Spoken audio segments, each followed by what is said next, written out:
mamamayan ng lungsod ng Tacurong ay maabot na ng serbisyong publiko ng pamahalaan. Ito ay matapos tiyakin ng pamahalaan lungsod na makakarating ang nasabing serbisyo sa bawat kanayunan. Para sa kabuang balita, narito si Eddie Arellano ng PTV Davao.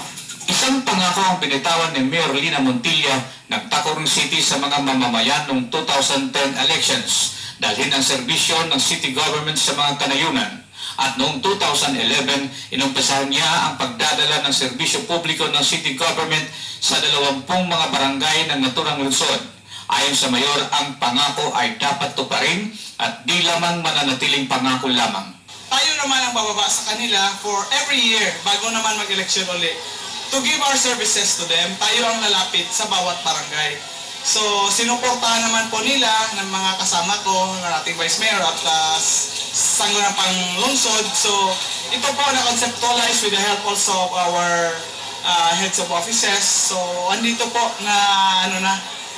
nandito na po yung plano namin na gusto namin nilapit yung serbisyo ng city government sa mga barangay.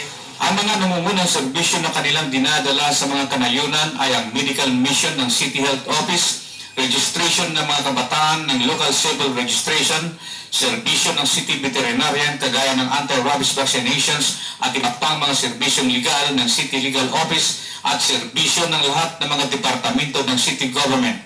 Ayon sa mayor, napakalaki din ang naitulong ni Pangulong Simeon Benigno Aquino III sa lungsod ng Tacurong.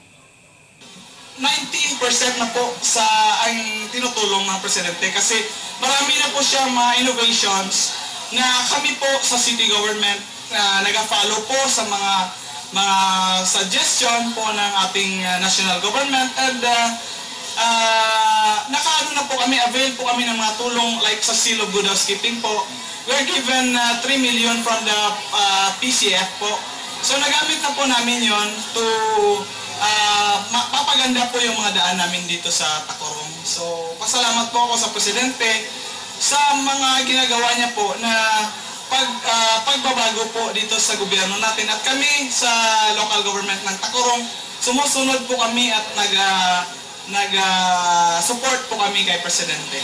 Malaking bagay rin sa programa ng Mayor ang tulong ng ating mga kasundaluhan ng 601st Brigade ng Philippine Army na palaging sumasama sa mga civic actions ng lungsod. Ay naman kay Colonel Edmundo Pangilinan, Brigade Commander ng Naturang Army Brigade na alinsunod naman sa peace and development effort ng EFP, tungkulin nila ang tumulong sa namang serbisyong publiko ng lungsod ng Tacurong. Every time na ang ating local governments ay nagdadala ng basic services sa constituents nila, particularly do sa mga far-flung barangays, sa mga needy, we always see to it that we send our medical team, dental team, and kung ano pa yung mga bagay na maitutulong namin para matulungan o maihatid yung basic services na kaya natin itulong sa local government para maipaabot sa mga nangangailangang mamamayan.